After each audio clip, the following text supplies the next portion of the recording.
میرا بیٹا بہت نیک تھا، وہ میری بہت خدمت کرتا۔ اس نے شادی بھی نیک لڑکی سے کی۔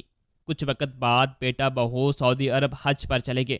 کچھ دن بعد خبر آئی دونوں ایک حادثے میں مر گئے ہیں۔ جوان بیٹے کی موت نے میری کمر توڑ دی تھی۔ اس حادثے کو سالوں گزر گئے۔ بیٹے کے غم نے مجھے بیمار کر دیا تھا اور بھیک مانگ کر گزارا کرنے لگا۔ ایک دن بھیک مانگتے مانگتے ایک محل جیسے گھر کے سامنے آیا تو چوکیدار نے ملازمت پر رکھ لیا۔ پیروں تلے زمین تب نکلی جب مالک اور مالکن کو دیکھا۔ وہ بھی مجھے دیکھ کر گھبرا کے، کیونکہ وہ دونوں تو مر گئے تھے۔ جیسے ہی دفتر سے گھر آیا، میرا بیٹا حمزہ بھاگتا ہوا آیا اور آ کر میری ٹانگوں سے لپٹ گیا۔ بابا آگے، بابا آگے۔ میں نے بے ساختہ اسے گود میں اٹھا لیا اور اس کی پیشانی پر بوسہ دیا۔ بابا، آج آپ میرے لیے کیا لے کر آئے ہیں؟ میں نے جیب سے چاکلیٹ نکال کر اپنے بیٹے کو دی تو اس نے منہ بسوڑ لیا۔ بس چاکلیٹ؟ آپ میری سالگرہ پر مجھے بس چاکلیٹ دیں گے؟ حمزہ کی ناراضگی پر مجھے ہنسی آ گئی تھی۔ اچھا، اندر تو چلو، اور بھی بہت ساری چیزیں لے کر آیا ہوں، میں نے کہا تو حمزہ میرے ساتھ خوشی خوشی اندر آ گیا۔ جلدی دکھائیں نا بابا، حمزہ سے صبر ہی نہیں ہو رہا تھا۔ اچھا دکھاتا ہوں۔ میں نے ریموٹ کنٹرول والی گاڑی حمزہ کو نکال کر دی تو وہ خوشی سے جھومنے لگا۔ حمزہ کی خوشی دیکھ کر بے اختیار میرے دل میں ٹھنڈک اتر گئی تھی۔ میرا بیٹا حمزہ میرے دل کا سکون تھا۔ میری بیگم انم بھی ہمارے پاس آ کر بیٹھ گئی تھی۔ میری بیوی نے حمزہ کی گاڑی دیکھی تو کہنے لگی، آپ کو حمزہ کے لیے اتنا مہنگا تحفہ لانے کی کیا ضرورت تھی؟ کوئی بات نہیں، ہمارا ایک ہی تو بیٹا ہے، اس کی خوشی میرے لیے سب سے زیادہ اہمیت رکھتی ہے۔ اگر وہ خوش ہے تو مجھے مہنگی چیز سے کوئی فرق نہیں پڑتا، اور آج تو ویسے بھی حمزہ کی سالگرہ ہے، اس لیے آج میں سب کچھ اس کی پسند کا لایا ہوں۔ تم جانتی ہو میرے دل میں حمزہ کے لیے کتنی محبت ہے۔ میں نے اپنی بیوی کو کیک اور کھانے پینے کا سامان پکڑاتے ہوئے کہا، وہ سب تو ٹھیک ہے، لیکن اب مہینے کے بجٹ کا کیا ہوگا؟ فکر نہ کرو، اللہ مالک ہے، تم سب سامان نکال کر میز پر رکھو، میں ہاتھ منہ دھو کر آتا ہوں۔ میں نے کہا تو میری بیوی سامان کے شاپر لے کر باورچی خانے کی طرف بڑھ گئی۔ میرا نام سلمان ہے۔ میں نے ایک متوسط طبقے میں آنکھ کھولی۔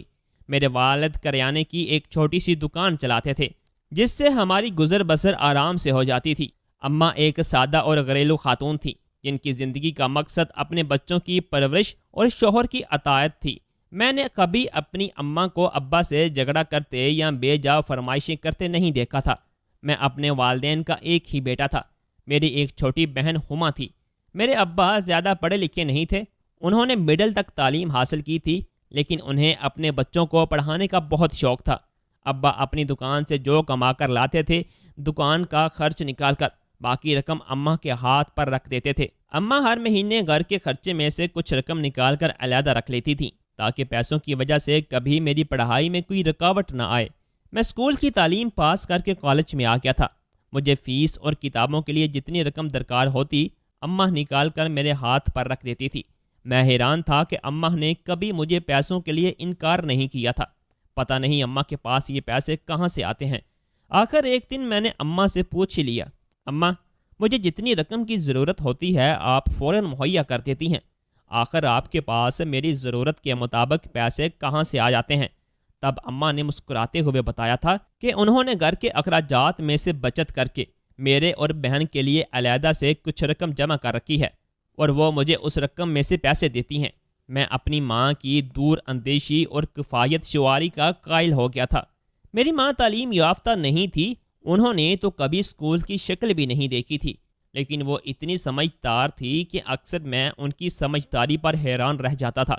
یہی صفات اماں نے میری بہن کی تربیت میں بھی شامل کر دی تھیں۔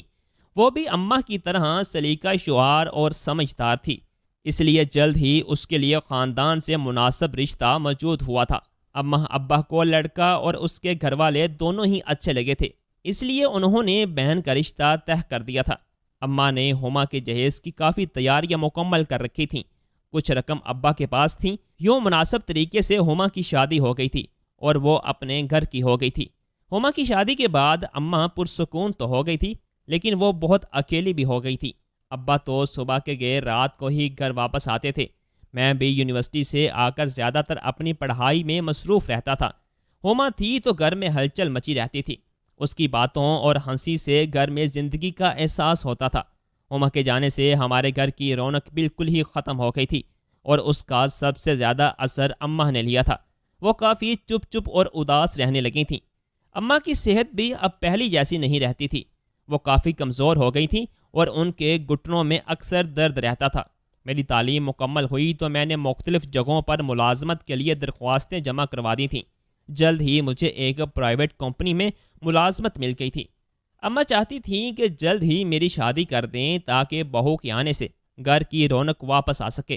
مجھے کیا اعتراض ہو سکتا تھا؟ میں تو اماں کی مرضی میں خوش تھا۔ اس طرح انم میری زندگی میں آ گئی تھی۔ انم ہمارے ہی خاندان سے تھی۔ وہ پڑھی لکھی اور سمجھدار شخصیت کی مالک تھیں اور کافی زندہ دل اور ہنس مکھ تھیں۔ انم ایک اچھی بیوی ثابت ہوئی تھی۔ اس نے آتے ہی گھر کا سارا کام سنبھال لیا تھا اور اماں ابا کا بھی خیال رکھتی تھی۔ میں انم کے ساتھ اپنی زندگی سے مطمئن اور خوش تھا۔ میں چاہتا تھا کہ ابا اب دکان پر جانا چھوڑ دیں اور گھر میں بیٹھ کر آرام کریں۔ انہوں نے بہت محنت کر لی تھی، لیکن ابا کا کہنا تھا کہ وہ عورتوں کی طرح گھر میں بیٹھ کر کیا کریں گے، دکان پر ان کا دل لگا رہتا ہے۔ ابا ٹھیک ہی کہہ رہے تھے۔ ابا کی دیگر دکانداروں سے دوستی بھی تھی اور گپ شپ میں ان کا وقت اچھا گزر جاتا تھا، اس لیے میں نے بھی زیادہ اصرار نہیں کیا تھا۔ میری شادی کو 1 سال سے زائد کا عرصہ گزر چکا تھا، لیکن انم امید سے نہیں ہو سکی تھی۔ شادی کے پہلے سال تو میں نے اتنی توجہ نہیں دی تھی۔ انم نے 1-2 بار بچے کا ذکر کیا تو میں نے اس کی بات کو زیادہ اہمیت نہیں دی تھی۔ ہماری شادی کو وقت ہی کتنا ہوا ہے جو تم ابھی سے اتنی فکر مند ہو گئی ہو جائیں گے بچے بھی، میں نے انم کو سمجھایا۔ لیکن جب دوسرا سال بھی گزر گیا تو مجھے تشویش ہوئی تھی۔ خاندان میں میرے آگے پیچھے جتنے لڑکوں کی شادی ہوئی تھی وہ سب صاحب اولاد ہو چکے تھے۔ اب تو سب نے مجھ سے سوال پوچھنے شروع کر دیے تھے کہ بچے میں اتنی دیر کیوں؟ انم کو اولاد کی بہت خواہش تھی۔ اولاد کی خواہش تو مجھے بھی تھی، لیکن میں انم کے سامنے اس بات کا زیادہ تذکرہ نہیں کرتا تھا اور اس کی دلجوئی کرنے کی کوشش کرتا تھا۔ اماں ابا نے کبھی انم کو اولاد کی کمی کا احساس نہیں دلایا تھا، لیکن خاندان اور رشتہ داروں کے چبھتے سوالات اور ہمدردی میں دیے گئے مشوروں کا ہم دونوں کو ہی اکثر سامنا کرنا پڑتا تھا۔ میں انم کو ڈاکٹر کے پاس لے کر گیا تھا۔ ڈاکٹر نے انم کا مکمل چیک اپ کیا تھا اور ہم دونوں کے کچھ ٹیسٹ کیے تھے۔ ٹیسٹ کی رپورٹ چیک کرنے کے بعد ڈاکٹر کا کہنا تھا کہ ہم دونوں میں کوئی مسئلہ نہیں ہے، اللہ کی طرف سے دیر ہے، جب اللہ کی مرضی ہوگی اولاد ہو جائے گی، آپ دعا کریں۔ انم تو دن رات اللہ سے یہی دعا کرتی رہتی تھی۔ میں نے اکثر اسے نماز میں دعا مانگتے ہوئے روتے دیکھا تھا۔ میری شادی کو 5 سال کا عرصہ گزر گیا تھا۔ اس دوران ابا کا بھی انتقال ہو چکا تھا۔ وہ میری اولاد کو اپنی گود میں کھلانے کی حسرت لیے دنیا سے گزر گئے تھے۔ ہما کے شوہر کو باہر ملک میں اچھی ملازمت مل گئی تھی۔ ہما بھی اپنے شوہر اور بچوں کے ہمراہ بیرون ملک سدھار گئی تھی۔ اماں کافی بوڑھی اور کمزور ہو چکی تھیں۔ انم اور میں تو اب اولاد کی طرف سے مایوس ہو گئے تھے۔ خاندان کے لوگ اور میرے دوست اکثر مجھے دوسری شادی کا مشورہ دیتے، جو میں مذاق میں ٹال دیا کرتا تھا۔ مجھے دوسری شادی کا کوئی شوق نہیں تھا۔ میں اولاد کے لیے بھی دوسری شادی نہیں کرنا چاہتا تھا۔ میں نے انم کو صاف صاف کہہ دیا تھا کہ اگر اللہ نے مجھے اولاد دینی ہوگی تو تم سے ہی ہو جائے گی، ورنہ دوسری، تیسری، چوتھی جتنی چاہے شادی کر لوں۔ اگر قسمت میں اولاد نہیں تو شادیاں کرنے کا بھی کوئی فائدہ نہیں۔ لیکن انم کے دل میں بہت سے خدشات تھے۔ میری کسی بات سے بھی اسے تسلی نہیں ہوتی تھی۔ وہ بار بار مجھے یہی کہتی تھی، آخر آپ کب تک صبر کریں گے؟ مرد کو تو اولاد کی بہت زیادہ خواہش ہوتی ہے۔ یار میں زندگی بھر صبر کرنے کو تیار ہوں، مگر تم اب میرے سامنے دوسری شادی کا ذکر مت کرنا۔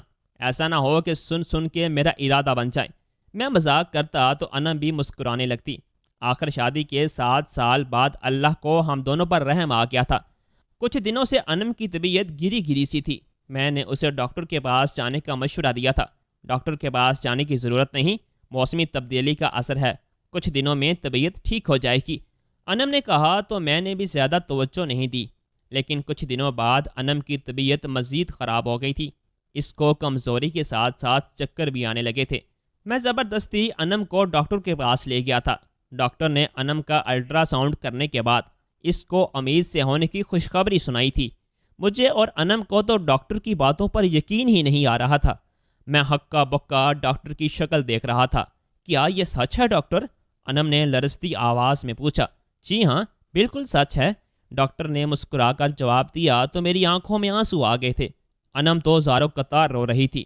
ہم دونوں کی خوشی کی انتہا نہیں تھی۔ میرا بس چلتا تو چیخ چیخ کر پوری دنیا کو بتا دیتا کہ میں باپ بننے والا ہوں۔ ڈاکٹر نے انم کو احتیاط کا مشورہ دیا تھا۔ اماں نے اس دوران انم کا بہت خیال رکھا تھا۔ 9 ماہ بعد اللہ تعالیٰ نے مجھے ایک خوبصورت بیٹے سے نوازا تھا۔ میں نے اپنے بیٹے کا نام حمزہ رکھا تھا۔ جب حمزہ کا ننھا سا وجود میری گود میں آیا تو میرے دل میں اس کے لیے محبت کا ایک طوفان تھا۔ میں گھنٹوں بیٹھا اسے تکتا رہتا تھا۔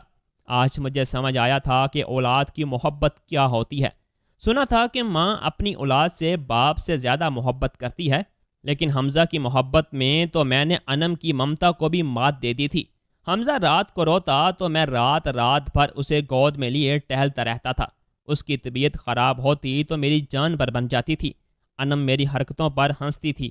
آپ تو کہتے تھے کہ آپ کو اولاد کی خواہش نہیں ہے۔ میں تو جانتا ہی نہ تھا کہ اولاد کی محبت کیا ہوتی ہے اور میں کس نعمت سے محروم تھا۔ حمزہ کی پیدائش کے بعد میں اس جذبے سے پہلی بار آشنا ہوا تھا۔ حمزہ بڑا ہوا تو میں نے اسے شہر کے سب سے اچھے اسکول میں داخل کروا دیا تھا۔ انم نے اعتراض بھی کیا تھا کہ اس اسکول کی فیس بہت زیادہ ہے اور پھر دیگر اخراجات بھی ہیں، لیکن میں نے کہا تھا کہ حمزہ ہمارا اکلوتا بیٹا ہے، اس کی بہترین تعلیم میری اولین ترجیح ہے۔ حمزہ نے بھی مجھے کبھی مایوس نہیں کیا تھا۔ وہ بہت ذہین تھا اور پڑھائی میں ہمیشہ اچھے نمبروں سے کامیاب ہوتا تھا۔ حمزہ کی اسکول کی فیس کے بعد گھریلو اخراجات کے لیے کافی کم رقم بچتی تھی اور مہینے کا آخر اکثر کافی مشکل سے گزرتا تھا۔ حمزہ جس چیز کی فرمائش کرتا میں اسے ہر صورت پوری کرتا تھا۔ حمزہ جس اسکول میں پڑھتا تھا وہاں سب بچے امیر گھروں سے تھے۔ میں نہیں چاہتا تھا کہ میرے بیٹے میں کسی قسم کا احساس کمتری پیدا ہو۔ انم نے مجھے کئی بار سمجھانے کی کوشش کی تھی کہ آپ حمزہ کی ہر فرمائش پوری کرتے ہیں، کبھی کبھی تو اس کو منع بھی کر دیا کریں، اس کو انکار سننے کی عادت ہی نہیں ہے۔ لیکن میرا جواب ہر بار یہی ہوتا تھا، آخر میں کماتا کس لیے ہوں؟ کیا فائدہ اس پیسے کا اگر حمزہ کی خواہشات بھی پوری نہ کر سکا؟ اور پھر حمزہ نے کبھی بے جا فرمائش بھی نہیں کی۔ بچپن میں وہ کھلونوں کی فرمائش کرتا تھا، لیکن بڑا ہونے کے بعد وہ کبھی زیادہ فرمائش نہیں کرتا تھا۔ شاید اس کی وجہ یہ بھی تھی کہ میں اس کی ہر فرمائش بنا کہے پوری کر دیتا تھا۔ اس دوران اماں کا بھی انتقال ہو گیا تھا اور وہ ہمیں چھوڑ کر اس دنیا سے چلی گئی تھیں۔ حمزہ نے او لیول کر لیا تھا، اب وہ کالج میں آ گیا تھا۔ او لیول کے بعد میں اسے گورنمنٹ کالج میں تو داخلہ نہیں دلوا سکتا تھا، اس لیے میں نے اسے پرائیویٹ کالج میں داخل کروا دیا تھا۔ حمزہ بڑا ہو کر اور بھی پیارا ہو گیا تھا۔ اچھے اداروں میں پڑھنے سے اس کی شخصیت میں مزید نکھار آ گیا تھا۔ میں اور انم حمزہ کو دیکھ دیکھ کر جیتے تھے۔ حمزہ کو دیکھ کر ایسا بالکل نہیں لگتا تھا کہ وہ کسی مڈل کلاس خاندان سے تعلق رکھتا ہے، بلکہ وہ تو کسی امیر کبیر گھرانے کا چشم و چراغ معلوم ہوتا تھا۔ حمزہ یونیورسٹی میں آیا تو اخراجات کافی بڑھ گئے تھے۔ بے تحاشا بڑھتی ہوئی مہنگائی میں گھر کے اخراجات پورے کرنا بہت مشکل ہو گیا تھا۔ حمزہ کی فیسوں اور گھر کے بل ادا کرنے کے بعد میرے پاس کچھ بچتا ہی نہ تھا۔ حمزہ کو جیب خرچ بھی دینا ہوتا تھا۔ میں نے آنے جانے کے لیے اسے ایک بائک بھی لے کر دے دی تھی۔ میں ہر مہینے اپنے لائف سیونگ فنڈ میں سے پیسے نکلوا لیتا تھا۔ میرے دفتر کے دوست مجھے سمجھاتے تھے، سب کچھ ابھی خرچ کر دو گے تو ریٹائرمنٹ کے بعد کیا کرو گے؟ پرائیویٹ نوکری ہے، پینشن بھی نہیں ملے گی، اپنے بڑھاپے کے لیے کچھ تو بچا کر رکھو۔ کیا کروں، اخراجات ہی پورے نہیں ہوتے۔ قرض اٹھانے سے تو بہتر ہے کہ اپنا فنڈ ہی نکلوا لوں۔ جتنی چادر ہے اتنے پیر پھیلانے چاہیے۔ ہم بھی تو اسی تنخواہ میں اپنے 4 بچوں کو پال رہے ہیں اور تم نے ایک ہی بیٹے پر اپنا سب جمع پونجی لوٹا دی ہے۔ میرے دوستوں کی باتیں بھی درست تھیں، لیکن میں کیا کر سکتا تھا؟ حمزہ کی یونیورسٹی کی تعلیم مکمل ہونے والی تھی۔ مجھے امید تھی کہ قابلیت کی وجہ سے اسے بہت اچھی نوکری مل جائے گی۔ میری ریٹائرمنٹ میں بھی اب کچھ ہی سال باقی تھے۔ کالج کی طرح حمزہ نے یونیورسٹی میں بھی اپنی شاندار کارکردگی برقرار رکھی تھی۔ ایک دن حمزہ نے اپنی ماں سے ذکر کیا تھا کہ وہ یونیورسٹی میں اپنی کلاس فیلو صبا کو پسند کرتا ہے اور اس سے شادی کا خواہش مند ہے۔ اگر آپ اور ابا کو ٹھیک لگے تو صبا کے گھر ہو جائیں۔ اس کے گھر والے اس کا رشتہ کرنا چاہتے ہیں۔ انم کو حمزہ کی بات کچھ زیادہ پسند نہیں آئی تھی۔ پتہ نہیں کیسی لڑکی ہے، یونیورسٹی کی لڑکیاں بہت آزاد خیال رکھتی ہیں، خاندان میں اتنی اچھی لڑکیاں ہیں۔ میں نے تو اپنی بہن کی بیٹی سے حمزہ کی شادی کا سوچ رکھا تھا۔ صبا نے مجھ سے شکایت کی تو میں مسکرا دیا، ارے بیگم، اب وہ دور نہیں رہا کہ ہمارے ماں باپ نے جس کھونٹے سے باندھا ہم بندھ کے۔ زمانہ بدل گیا ہے۔ ہمارا بیٹا سعادت مند ہے جو تم سے اجازت مانگ رہا ہے، ورنہ آج کل کے بچے تو اپنا فیصلہ صادر کرتے ہیں، اور ویسے بھی زندگی تو حمزہ کو ہی گزارنی ہے۔ اگر ہم اس کی شادی کہیں اور کر دیں گے تو وہ کبھی خوش نہیں رہ سکے گا۔ جی آپ ٹھیک کہہ رہے ہیں۔ انم کو میری بات سمجھ آ گئی تھی۔ حمزہ کی یونیورسٹی کی تعلیم مکمل ہو گئی تھی۔ اس نے نوکری کی تلاش شروع کر دی تھی۔ حمزہ کو کئی کمپنیوں سے نوکری کی آفر ہوئی تھی، مگر حمزہ کو کوئی نوکری پسند نہیں آ رہی تھی۔ کبھی نوکری اس کی تعلیم کے مطابق نہیں ہوتی تھی تو کبھی تنخواہ حمزہ کی توقع سے کم ہوتی تھی۔ میری ملازمت کا بھی آخری سال تھا۔ انم پریشان تھی کہ میری ریٹائرمنٹ کے بعد گھر کیسے چلے گا۔ میں نے حمزہ کو سمجھانے کی کوشش کی تھی، کہیں سے تو شروعات کرنی ہوتی ہے بیٹا، اتنی کم تنخواہ میں میرا گزارا نہیں ہو سکتا بابا، میں کوشش کر رہا ہوں، جلد ہی کوئی اچھی ملازمت مل جائے گی، آپ فکر نہ کریں۔ آخر حمزہ کو اس کی پسند کے مطابق نوکری مل گئی تھی۔ یہ ایک بہت بڑی کمپنی تھی جہاں ترقی کے بھی کافی مواقع تھے۔ کمپنی کی طرف سے حمزہ کو گاڑی بھی مل گئی تھی۔ میں اور انم بہت خوش تھے۔ ہمارے چھوٹے سے گھر میں تو گاڑی کھڑی کرنے کی جگہ بھی نہیں تھی۔ حمزہ کا کہنا تھا کہ یہ گھر بیچ کر کسی اچھی جگہ گھر کرائے پر لے لیتے ہیں۔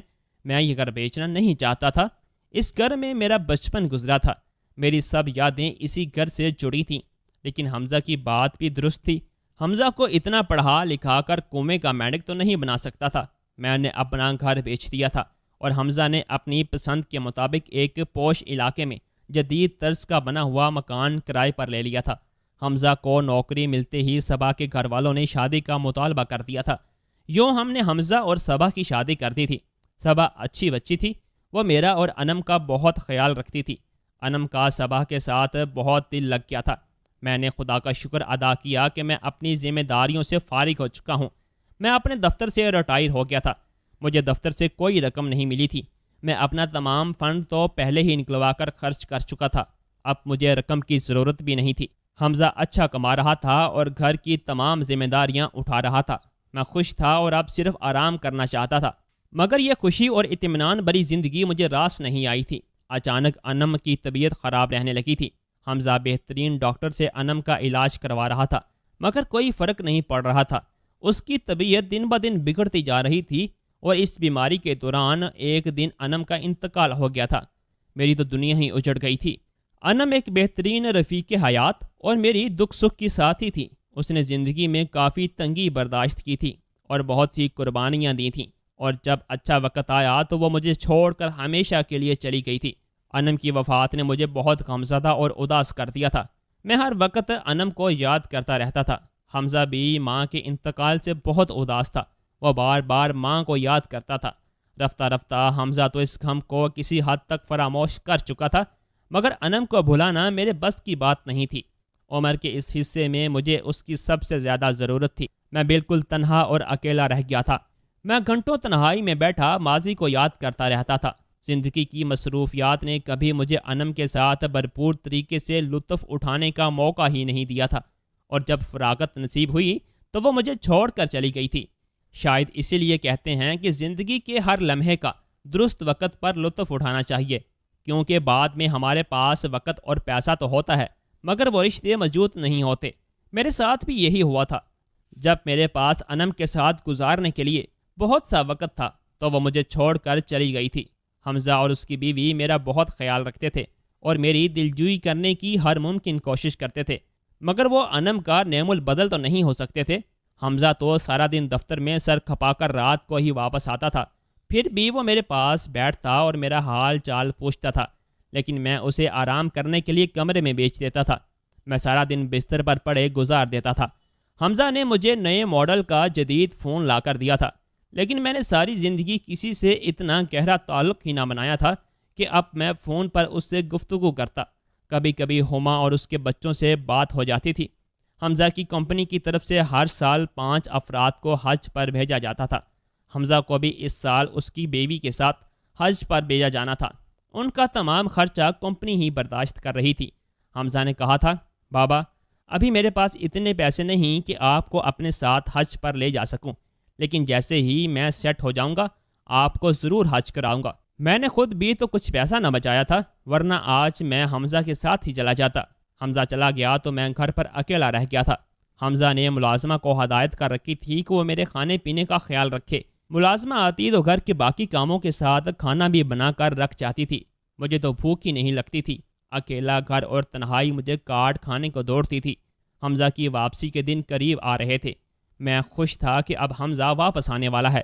تبھی ایک روح فرسا خبر آئی کہ حج کے دوران ایک حادثے میں حمزہ اور اس کی بیوی کا انتقال ہو گیا ہے۔ کمپنی کے آدمی نے جب مجھے یہ خبر سنائی تو میں نے بے ساختہ اپنا دل پکڑ لیا تھا۔ میں غم سے نڈھال تھا۔ میں رو رو کر خود بھی خاموش ہو جاتا تھا۔ کوئی تسلی دینے والا بھی نہ تھا۔ اس پوش علاقے میں تو ایک ہمسائے کو دوسرے کی خبر نہ تھی۔ حمزہ کی موت کو 1 ماہ کا عرصہ گزر چکا تھا اور آمدنی کا کوئی ذریعہ نہ تھا۔ ملازمہ بھی کام چھوڑ کر جا چکی تھی۔ ظاہر ہے اسے تنخواہ اب کس نے دینی تھی؟ اسے بھی تو اپنا گھر چلانا تھا۔ وہ مفت میں تو کام نہیں کر سکتی تھی۔ حمزہ کی کمپنی والے گاڑی بھی واپس لے جا چکے تھے۔ گھر میں موجود راشن ختم ہو چکا تھا۔ میرے پاس کوئی جمع جوڑ نہ تھا۔ حمزہ کی تو نئی نوکری تھی، اس کا اکاؤنٹ بھی خالی تھا۔ آج میں اپنے دفتر کے ساتھیوں کی باتوں کو یاد کر کے پچھتا رہا تھا۔ کہتے تھے کہ کچھ نہ کچھ رقم بچا کر رکھو، برے وقت میں کام آئے گی، مگر میں نے توجہ نہ دی تھی۔ مالک مکان گھر کا کرایہ لینے کے لیے میرے سر پر سوار تھا۔ میرے پاس تو کچھ نہ تھا، اس نے مجھے گھر سے نکال دیا تھا۔ میں گلیوں میں در بدر پھرتا رہا، جہاں رات ہوتی لیٹ کر سو جاتا۔ میرا حلیہ خراب ہو چکا تھا۔ لوگ مجھے بھکاری سمجھ کر کچھ پیسے پکڑا جاتے اور میں ان پیسوں سے کچھ خرید کر پیٹ کی آگ بجھاتا تھا۔ یوں ہی پھرتا میں ایک نہ جانے کون سی جگہ آ گیا تھا۔ وہاں بڑے خوبصورت بنگلے تھے۔ میں تھک گیا تو ایک محل نما بڑی سی کوٹھی کے سامنے بیٹھ گیا۔ وہاں کا چوکیدار مجھے اٹھانے آیا تو میرا چہرہ دیکھ کر چونک گیا۔ آپ اسلم صاحب ہیں نا؟ لیکن آپ نے یہ کیا حالت بنا رکھی ہے؟ وہ شکور تھا جو پہلے میرے دفتر میں بطور چوکیدار کام کرتا تھا۔ ہاں شکور، جوان بیٹے کی موت نے مجھے اس حال تک پہنچا دیا ہے۔ میں نے اسے اپنا تمام احوال سنا دیا تھا۔ میرے حالات جان کر وہ اداس ہو گیا تھا۔ سلیم صاحب، اس گھر کے مالک کو ایک چوکیدار کی ضرورت ہے جو گیٹ کھول اور بند کر سکے۔ اتنا کام تو آپ کر لو گے نا؟ باقی کرسی پر ہی بیٹھنا ہے۔ یہاں زیادہ کوئی آتا جاتا بھی نہیں ہے۔ میں نے اس بات میں سر ہلا دیا تھا۔ شکور نے مجھے ملازمت پر رکھ لیا تھا۔ دن کو میں گیٹ پر رہتا اور رات کو شکور ڈیوٹی دیتا تھا۔ ایک دن میں نے صاحب کے لیے گیٹ کھولا تو گاڑی سے اترتے ہوئے آدمی کو دیکھ کر چونک گیا تھا۔ وہ ہو بہو میرے حمزہ کی شکل تھا۔ میرے منہ سے بے ساختہ حمزہ نکلا تو اس نے ایک دم مڑ کر مجھے دیکھا۔ وہ مجھے دیکھ کر گھبرا گیا تھا اور تیزی سے اندر چلا گیا تھا۔ میں اسے پہچاننے کی غلطی نہیں کر سکتا تھا۔ میں فوراً اس کے پیچھے گھر کے اندر چلا گیا تھا اور سامنے ہی حمزہ کے ساتھ صبا کو دیکھ کر میں سکتے میں رہ گیا تھا۔ مجھ میں کھڑے ہونے کی ہمت نہیں تھی۔ میں پاس پڑے صوفے پر ڈھیسا گیا تھا۔ حمزہ میرے قدموں میں بیٹھا زاروں قطار رو رہا تھا۔ میرا دماغ تو جیسے سن ہو گیا تھا۔ یہ سب کیا ہے حمزہ؟ بابا، مجھ سے بہت بڑی غلطی ہو گئی ہے۔ آپ نے بچپن سے لے کر جوان ہونے تک مجھے شہزادوں کی طرح پالا۔ آپ ہر چیز میرے کہے بغیر ہی میرے سامنے لا کر ڈھیر کر دیا کرتے تھے، لیکن پھر بھی میری بہت سی خواہشات تھیں جو میں پوری کرنا چاہتا تھا۔ میں نے تعلیم مکمل کی تو آنکھوں میں بہت سے خواب تھے، لیکن میں نہیں جانتا تھا کہ عیاشی تو باپ کی کمائی پر ہی ہوتی ہے۔ اپنی کمائی سے تو محض ضروریات پوری ہوتی ہیں۔ میں جو کچھ کماتا وہ تو گھر کے کرائے، راشن، گاڑی کے خرچے اور بلوں کی ادائیگی میں ہی چلا جاتا تھا۔ میرے ہاتھ میں تو کچھ نہ بچتا تھا۔ کئی مہینوں سے میں نے ایک شرٹ بھی نہیں خریدی تھی۔ اسی دوران کمپنی کی طرف سے مجھے اور صبا کو حج پر بھیجا گیا۔ حج کے دوران ایک نوجوان جوڑا علی اور مہر بھی ہمارے ہمراہ تھے۔ وہ بہت امیر کبیر لوگ تھے۔ یورپ میں ان کا کاروبار تھا۔ میری اور صبا کی ان سے کافی دوستی ہو گئی۔ ہم جہاں جاتے ساتھ جاتے تھے۔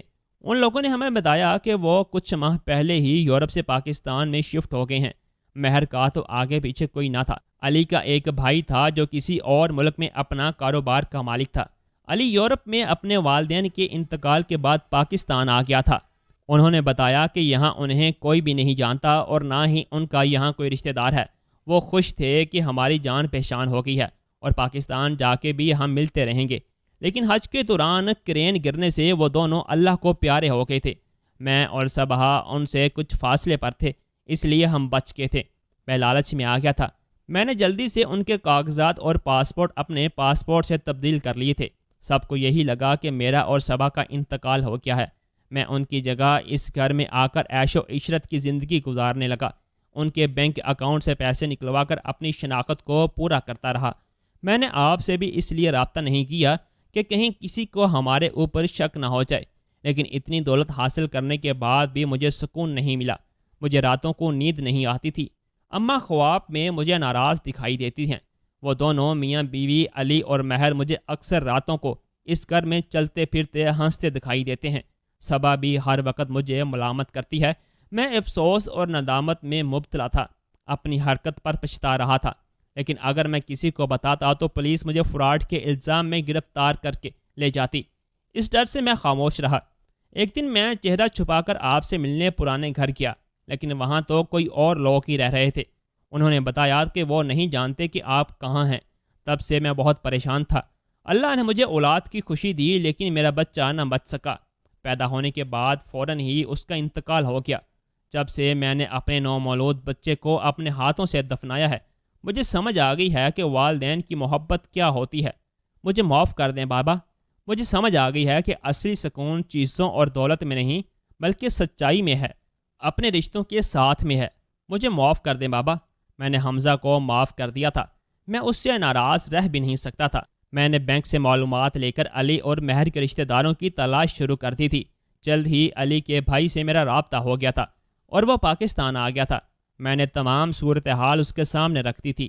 بھائی کی موت نے اسے غم زدہ کر دیا تھا، تاہم اس نے حمزہ کے خلاف قانونی چارہ جوئی نہیں کی تھی۔ جتنی رقم حمزہ خرچ کر چکا تھا وہ اس کے لیے کچھ معنی نہیں رکھتی تھی۔ حمزہ نے نئے سرے سے زندگی کا آغاز کیا تھا۔ مجھے خوشی تھی کہ صحیح وقت پر حمزہ کو عقل آ گئی تھی۔ دوستو، کیسی لگی آپ کو ہماری آج کی کہانی؟ کومنٹ باکس میں اپنی قیمتی رائے کا اظہار لازمی کیجیے گا۔ کہانی اچھی لگی ہو تو ویڈیو کو لائک اور چینل کو سبسکرائب بھی لازمی کر دیجیے گا۔ اللہ حافظ۔